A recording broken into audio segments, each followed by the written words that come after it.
ဒီနေ့2019 20ရက်နေ့ဒီဇင်ဘာ20ရက်နေ့တော့ပါတဲ့ခရီးစဉ်ဖြစ်တယ်အဲ့ဒါမိသားစုမေလည်းပါတယ်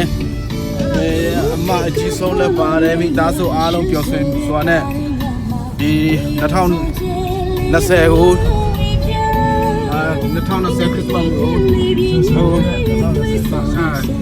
ဒါရဆောနဲ့ကျိုးစုနေပါတယ်အခုအချိန်မှာဆိုလို့ရှိရင်တိုင်ရင်ရောက်တော့မှဖြစ်တယ်တိုင်ရင်ဆိုတာဟုတ်လား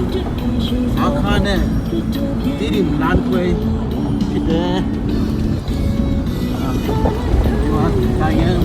ရှိတဲ့ပြဿနာကြောင့်လည်းပြင်ရပါဘူးမိသားစုအားလုံးမိသားစုပျော်ပျော်ရွှင်ရွှင်နဲ့ပျော်ပျော်ရွှင်ရွှင်နဲ့ဘာနေရလဲချိန်ဖြစ်တယ်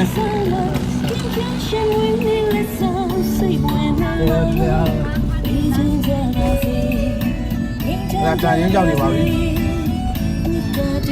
ဈေးဆိုင်တွေလည်းရောက်နေပါပြီသူနဲ့နမောပိုင်တော့မလား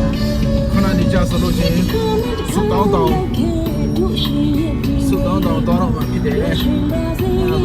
ဒီဟာလာခွေရောက်ဟာခါလိုက်ခွေရောက်တော့မှဖြစ်တယ်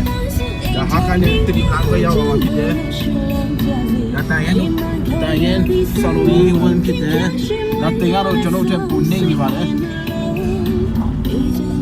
တင်ကတော့ကျွန်တော်ထက်အများကြီးပူနေနေပါလေ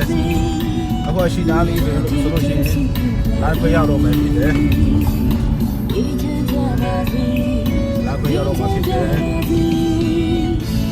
အခါနဲ့တီးတယ်လမ်းခွဲနော်ဒါရှိဒါဒီဟာလေးပါ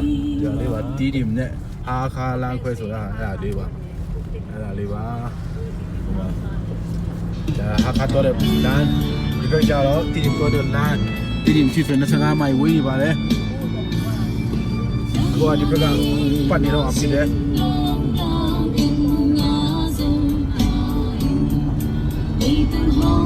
အစတောင်းတော့ဟိုမှာမြင်ရတော့မှဖြစ်တယ်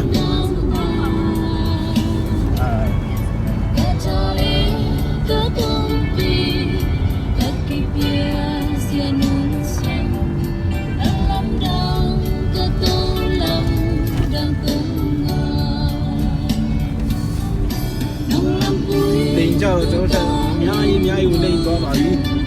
ဒါကုန်းကားကြီးတွေလည်းဒီမှာရောက်ရှိနေပါပြီ